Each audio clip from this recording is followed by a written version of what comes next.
Hope your day, whatever day it is going well for you today. And I hope my voice isn't too droning, because I kind of talk over most of this thing. This is more of a discussion into the open air kind of series that we've been doing for a hot minute on a variety of topics.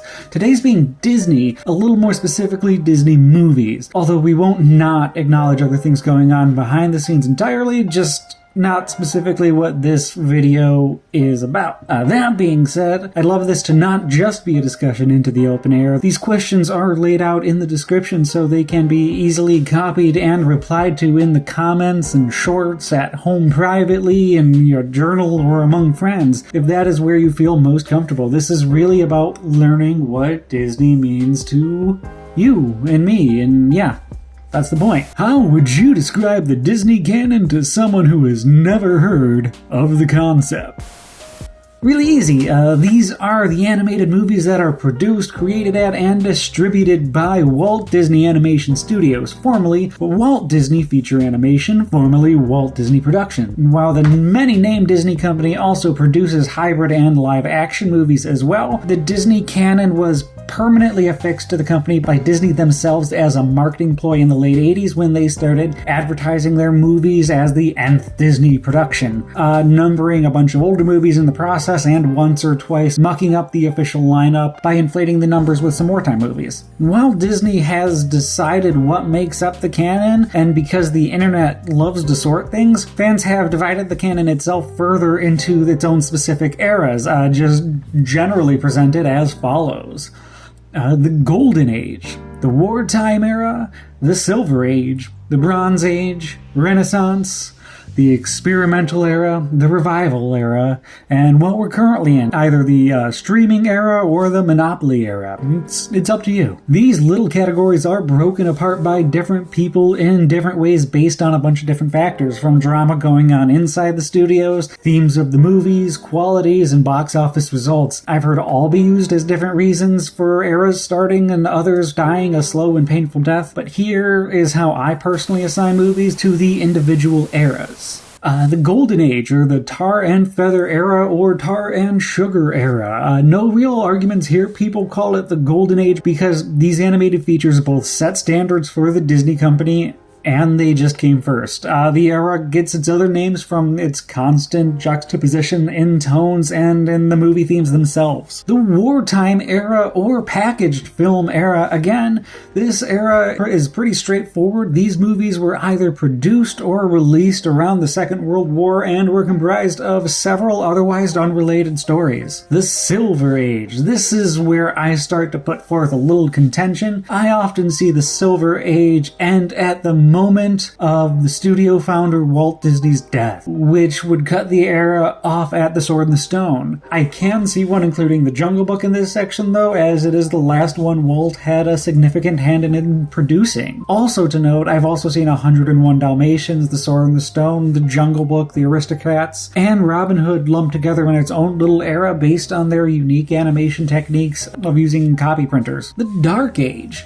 Most contention here with my listing comes with minor changes of the Silver Age, but it represents the period where the Disney company struggled to find its footing in the wake of the death of its founder. Many animators would cycle through the company as well. Most notably, Don Bluth would form his own company, which others have used to further divide the Dark Age with a little post-Bluth era thrown in there. The Disney Renaissance, a return to conformity until the Revival era unofficially ended. I would put forth this as the most beloved Disney era, as its original design and style peaked both artistically and financially, in part because of new leadership behind the scenes. The Experimental Era, or the Post-Renaissance Era, or what I like to call the Recession Era, in part because of the same new leadership, a bunch of changes would be made to how the company would make movies, largely reconstructing and trying to find itself in a new era, this time full of increasingly aggressive competitors that drowned out a lot of Disney's animated efforts, both critically and financially. The only biggest shakeup in this iteration is that I kind of have it end with Meet the Robinsons. I push Bolt up into the Revival Era because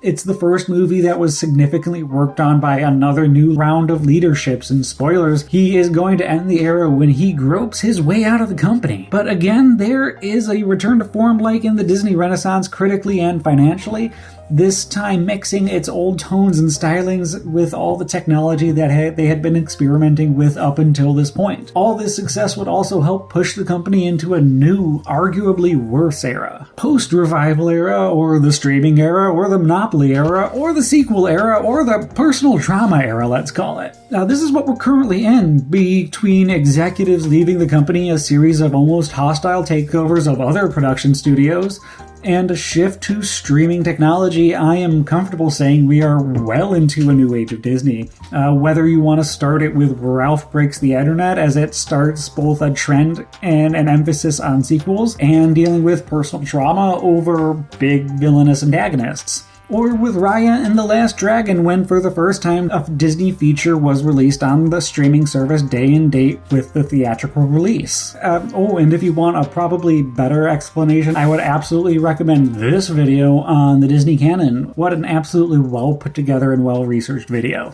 What are your earliest memories of Disney? Before any movie or any princess, before Winnie the Pooh, I would have been rolling back and forth in whatever onesie my parents swaddled me in, whining, trying to clap my hands to the beat of Disney sing-along VHS tapes. Zippity-doo-dah, the bare necessities, and that fucking owl in that class of songbirds will forever be ingrained in my brain cavity. My Disney journey from there is the same as most early 90s babies. I was too young for the hype of Beauty and the Beast or Aladdin or The Lion King, but they were played on repeat either at my house, my grandparents, or my friends, or just during the grade school year when teachers needed 2 hours of peace and quiet. I am unsure if my parents were a part of a club or they just stopped at the Disney store once a month, but I do remember a pretty consistent stream of new Disney clamshell VHS tapes appearing at home. Some I watched more than others. There was a time that I definitely grew out of Disney in middle and high school, largely demeaning any personal need to seek out Home on the Range or Meet the Robinsons, but when I was 15 or 16, I was on a bit of a Victor Hugo kick, and thanks to a teacher, I got extremely into Les Mis. And I came home from school one day to find Hunchback was on TV, and I sat down and gave it a watch because, that's also a Victor Hugo story. Having not really done so in the last, half a decade, and giving it that space and getting to reevaluate it really made me appreciate that movie and Disney that much more as a whole, but especially things I had otherwise written off because I had seen it years ago or because it didn't immediately appeal to me. I largely credit Humpback of Notre Dame for helping me understand my own personal perspectives regarding how I experience movies. How many Disney movies have you seen? I am ashamed to say that there are a handful I have not put on yet. I have access to every single one. My player is right there, but my hand just keeps breaking when I try to insert a disc. A long-term goal is that this series forces me to tie up all those loose ends. The other movies I can confidently say I've seen at least twice. I also have tried to keep up with getting some copy of each movie on physical media. So long-term, after things come and go or get altered on streaming, I have something I can rely on. I think later this month I'm going to go through my Disney movies with everyone and just break down which ones I exactly have seen and which ones I haven't. That could be fun, right? Maybe? Which Disney movies do you revisit most often? Looks like we're just gonna do that now. So hello and welcome to my movie room. This is my little Disney movie collection, and this is a whole lot of everything else. I think I showed a little bit of this last month, but honestly, I didn't like how that video turned out, so 50-50 if I actually posted it. But we're here to talk about Disney, and let's just go through our Disney catalog. I have everything up to Strange World, so I think I'm just missing Wish at time of recording, but that is on my list. Let's go through and just talk about what ones we've seen and what ones we haven't. Snow White, I've seen a few times. I remember watching it very distinctly in high school with my girlfriend at the time. There goes my marker.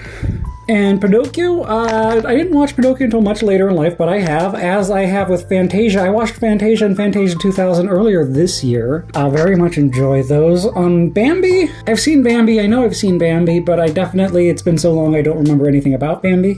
Same with Dumbo. Well, Three Caballeros and Saludos Amigos are two of my favorites, and I don't have a good justification as to why. I just grew up watching those a lot, and I got to really appreciate the cultures depicted in those because of it, and I got to study those, and that kind of led me to studying them, and that's really fun. But also it has a bunch of weird depictions in it, so you know. Then there's Make Mine Music and Fun and Fancy Free and Melody Time. Seen all of those, as well as The Adventures of Ichabod and Mr. Toad. And we have Cinderella, as my beautiful, wonderful niece calls it. Have definitely seen that, but I have not seen the sequels yet, although I do hear they are bangers. Seen Alice in Wonderland, I've seen Peter Pan, seen Lady and the Tramp. I like Lady and the Tramp a lot as opposed to like the Aristocrats, which it gets compared to a lot. But also Sleeping Beauty, seen Sleeping Beauty a whole bunch. 101 Dalmatians, grew up on that. Also 101 Dalmatians 2. Watched that a lot for some reason. I'm a big fan of The Sword and the Stone. Definitely have seen that a bunch. And The Jungle Book is my spouse's personal favorite, I think. I'm gonna have to bite my tongue on that, but it's at the very least one of my spouse's favorites, so we've seen a lot of The Jungle Book. And I've seen The Aristocats, but I don't love The Aristocats, which I think is okay. Meanwhile, I do very much appreciate Robin Hood. I haven't seen Winnie the Pooh. I have seen both of The Rescuers. I watched The Rescuers Down Under far more growing up, but I have now watched both and appreciate both. The Fox and the Hound. I've seen both at least once, and I'm, gonna break my heart out again for this channel later on. Black Cauldron, I haven't actually opened this DVD up. Haven't actually opened that up, but I know I've watched it probably on Disney+. In contrast, though, The Great Mouse Detective, I grew up on The Great Mouse Detective, Basil of Baker Street, and Oliver and Company I got into a little more in high school. I really like that soundtrack. That being said, I don't love Little Mermaid, and I think Beauty and the Beast is great, but it's also not my fave. Sorry. I grew up on Aladdin, and I more specifically grew up on Return of Jafar, King of Thieves. I grew up on Aladdin, King of Thieves. So much so that I wanted to get the Blu-ray and the DVDs for both. I'm from the 90s, of course I grew up on The Lion King, and all of those sequels, including Lion King 2. I watched a bit of Pocahontas, but not quite as much as the other Renaissance movies, because I was super big into Hunchback. This might be the Disney movie I've seen the most. I talk about it a lot. Probably the DVD here I have played the most. Love that one. Never gonna get rid of that copy. And we have Hercules. Grew up on that. And a whole lot of Mulan. Love me my Mulan. Not so much my Mulan 2, although you have seen it. Watched a whole lot of Tarzan. I think this copy has Tarzan 2 in it as well. Yeah, got Tarzan 2. I just watched Dinosaur recently. You can see what I thought about it, on that show. Grew up on The Emperor's New Groove and The Wild. I haven't seen The Wild yet. Is this technically part of the Disney canon? No. But for some reason, I think in some territories, I think it might have been listed. I'm not positive. I need to do a little more research on that. Either way, you should be over here. Gonna move you to the partial canons. But we do have Atlantis, the Lost Empire. Love Atlantis, the Lost Empire. Love the characters. Love everyone in Atlantis. Also love Lilo and Stitch. How could I not? I am a millennial. I also watched a whole lot of Treasure Planet and Brother Bear. I have not seen Home on the Range. This is what I'm missing. I saw Chicken Little Ones in grade school and never again. I should definitely pick that up. Meet the Robinsons. This is a girlfriend of mine in high school's favorite Disney movie, and one I never saw. I feel like a bad partner for ignoring it. But I did see Bolt in theaters. Liked that a lot, but I haven't seen it since. I've watched The Princess and the Frog a few times, as well as Tangled. Watched a lot of Tangled. Loved the songs in both. Again, have not seen the second Winnie the Pooh movie, but Wreck-It Ralph holds the record for the Disney movie I've seen most in theaters. I saw it 3 times in theaters. Saw Frozen a bunch, because, I exist in the year of our Lord 2024 and Frozen exists. Big Hero 6 is another personal favorite, as is Zootopia, and I just watched Moana with my niece the other day. That was precious. And then we get into, the things that people don't always want to talk about, like Ralph Breaks the Internet, Frozen 2, Raya and the Last Dragon, Encanto, Strange Worlds, and Wish Would Be Here, all of which I've seen. Just, I like them to varying degrees. I will talk about them at some point, I'm sure. And then we have, the almost Disney canons, or these are definitely Disney movies, but not technically part of the Disney canon. All have a whole bunch of Disney animation in them. like Mickey Mouse's holiday stuff and Pete's Dragon. A Goofy movie is a Disney classic, but not from the actual company. That's the TV production, the TV production. Disney Legends. We have Enchanted, which I have not actually watched. Again, we talked about The Wild. I'll watch that at some point too, I guess. And then we have these short collections. These two. This one is the last time Disney wanted to monopolize on Steamboat Willie, I believe. Yeah, they definitely wanted to, capitalize on that when they still had the license. And the Disney short films, which, lets me get my other Frozen kicks in. And yeah, that is my movie collection, or that is my Disney movie collection. How do you think Disney movies have evolved over time? If the themes and the storytelling style of Disney had not evolved, the company would have died pretty much immediately. We mentioned it briefly earlier, but most of those Disney eras are a direct result of having to adapt to the world around them, in both the stories told and how they were exactly told. Even if the company continues to return to classic fairy tales that made them famous, each era approaches them differently. Protagonists of the Golden Age are absurdly passive. The story usually happens around them, and about half the time, side characters or villains are the ones that directly drive the action. Compare Golden to Silver to Renaissance to Revival era princesses to see just how characterizations contrast the most. Snow White and Aurora are practically objects in their movies. Neither have particular wants or desires outside of being pretty and being good, while Cinderella at least gets to have some agency in the Silver Age, pushing her wants forward, and this is what drives that story. Throughout the Renaissance, not only were the princesses driving the story, but at just about every juncture, they are making these active decisions in their own lives and the lives of those around them. And in the Revival and the streaming eras, everyone is practically a superhero taking full and center stage in the big action climaxes they're given. Across the board, movies have given more and more depth and nuance to characters just as time has gone on. That's just what happens in a medium as it evolves with time and practice. Do you dissociate Disney movies from their namesake company? I am not a child. It's not okay to feign ignorance and act like Walt Disney himself wasn't a misguided revisionist at the very best. Nor should one act like the Disney company has not become a capitalist hellscape that is becoming a borderline content mill with all the amount of rushed work they are churning out in order to always have something on the screen. At the same time, those artists that create the movies work their lives for a chance to enter the studio and to pitch an idea that might be expanded into something more concrete. And every single one of their animated features is someone's favorite movies. Someone's first movie. It is disingenuous to throw out all the work and all those dreams because of whose pockets they're filling. But it is also the responsibility of the consumer to hold the company accountable for being shitty. Being a monopoly and stripping actors and writers and artists of their agency in an industry by so heavily emphasizing AI is a pretty shitty thing to do. It is a really hard discussion that definitely needs more than what I have to offer in this little void I have here, but I do think it is more complex than Disney bad. What are your opinions on Disney villains?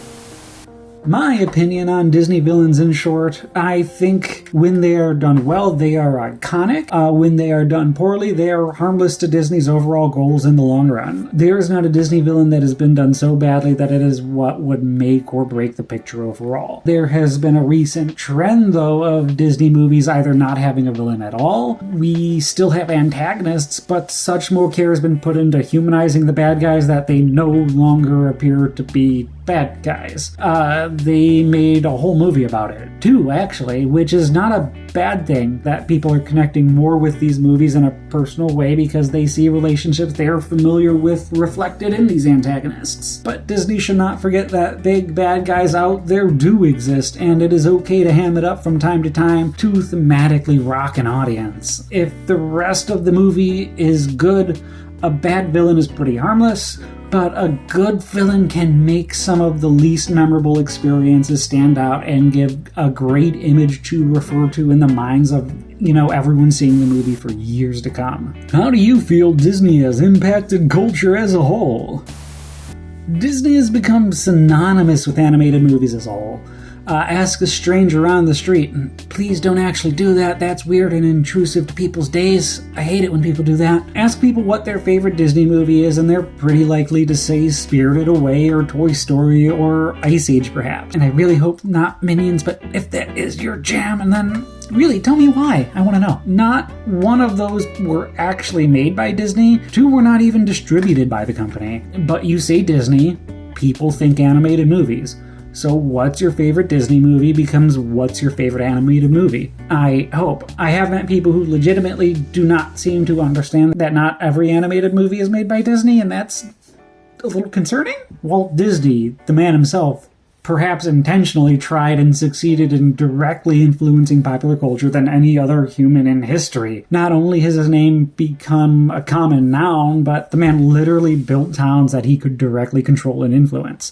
Epcot started as a fully functioning futurist hellscape of a city. Walt Disney wanted to change the world and would step over anyone to do it. And we cannot argue that he did not succeed in some capacity. But back to movies, the Disney princesses line alone has influenced how girls should see themselves and boys should see girls for decades, continually putting housewives on a pedestal, subconsciously or not, influences so much of what goes on inside the heads of smalls, and Disney has been able to consistently pivot when culture changes around it in order for Disney to always have some sort of hand in shaping brain so they can get into every person's mind forever. Do Disney's older racial depictions affect your experiences when watching the features now?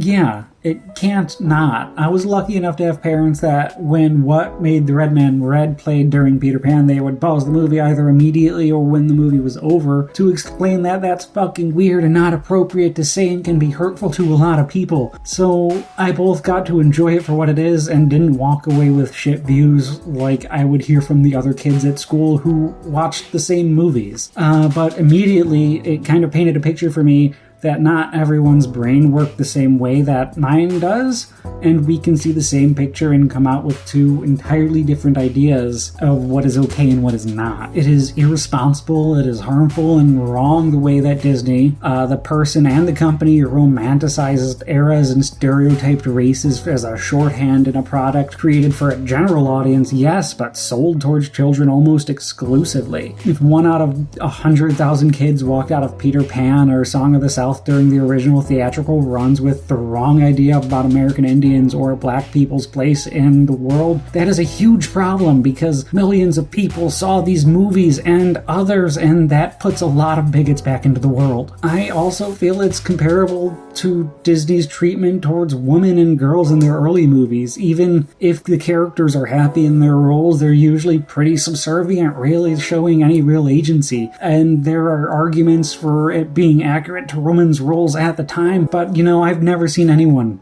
willing to clean for 7 minors on a whim while fucking whistling, let alone a teenager. And with how Walt historically treated anyone who didn't fall into his exact little ideals of how individuals should act, I do not think for a second it's unintentional. Pitch a Disney movie. Okay, we open on a king, well-liked, respected, by all accounts a good king, with 3 high-ranking advisors at his side, general, an accountant, and a lawyer, pretty much whispering in his ear the whole time, but our king is still the king, he has all this privilege, he puts his foot down far more often than when his advisors would like. But their ideas and guidance do shape the kingdom. It is these advisors who bring in our newly caught thief who looks identical to the king. And that's right, Disney, we are trying a Prince in the Pauper story again.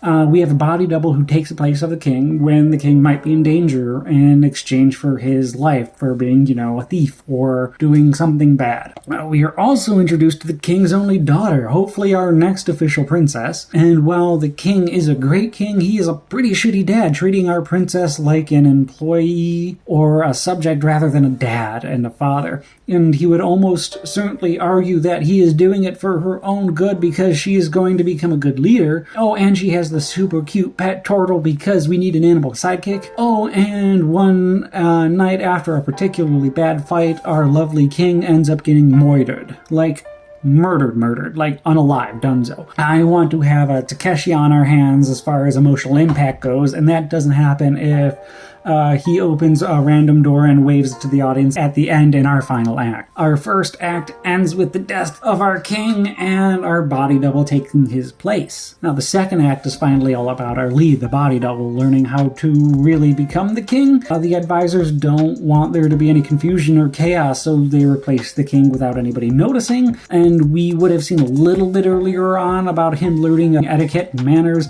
but this is when it would really come into play. We get a few bits of funny this and that as the Not King stumbles at pulling it off, but he pulls it off well enough to start. Then there's a big juxtaposition as the three generals start threatening the Not King, forcing him to make all these unjust laws and decrees, gradually putting more and more power into their individual hands. And this is when we'd get the big villain number, a song sung by all three of the guys. As they gain power, the Not King is going to grow a genuine paternal bond with the princess, helping her through her struggles of her self-identity or any other issue that would be really relevant at the time. I'm open to discussion, but there does need to be a lot of emphasis put into this bond, as I want it to be the little family bond and the emotional core of the story. So a heckin' of a montage with power ballad here. The second act ends with our Not King privately coming clean to the princess, who reveals she learned pretty early on, entirely through her own knowledge and intuition, and loves her dad, not dad, as her dad. We go into the third act with the two a combined front to take down the three advisors together, taking down one by tricking him into admitting something pretty dumb publicly, something where they can be exposed for assassinating the true king while the others turn full heel and hold up in the castle with their full army. If we can, it would be awesome to make this a big final fight, also a musical number at the same time. I don't know how we do it, but I think we can. We end triumphant with the Not King stepping down and the princess taking control of the land, restoring the monarchy, huzzah!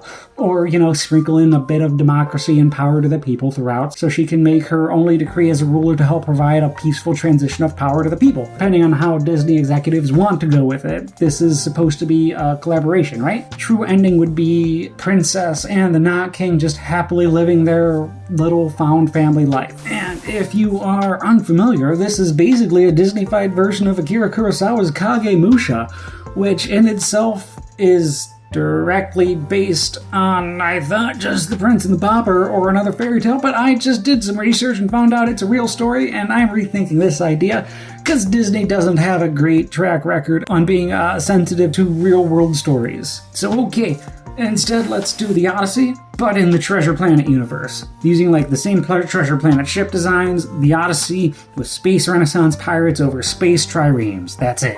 Space Odyssey. Done. What does Disney mean to you?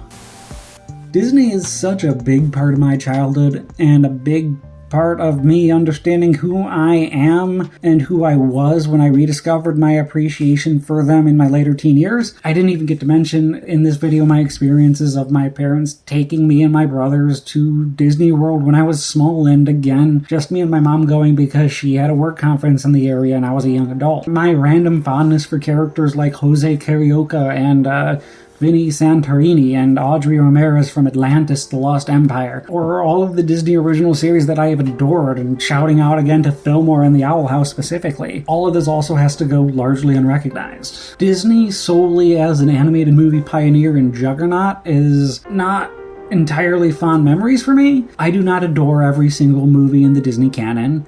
At their best, though, Disney movies are pillars of artistic achievement as well as these capsules of identity that children cling to for decades. At the worst, we see wild stereotypes and watered-down corporate nonsense that the Disney company both wants to celebrate and keep at arm's length, with a behind-the-scenes history that should never be ignored or forgotten for the unethical conditions that people were forced to work through. As a fully functional grown man-child who pays taxes, would I personally let a child that was in my charge watch a Disney? Absolutely. I would just pick and choose a few out of the lineup for a couple of years. I don't want to have to explain the context of Jim Crow to a toddler. Let's wait until they were a few years older to break down systematic racism and why the clown should be entitled to fair compensation and have a right to band together as a collective unit. Zootopia breaks down half of those things on its own, and it's fantastic.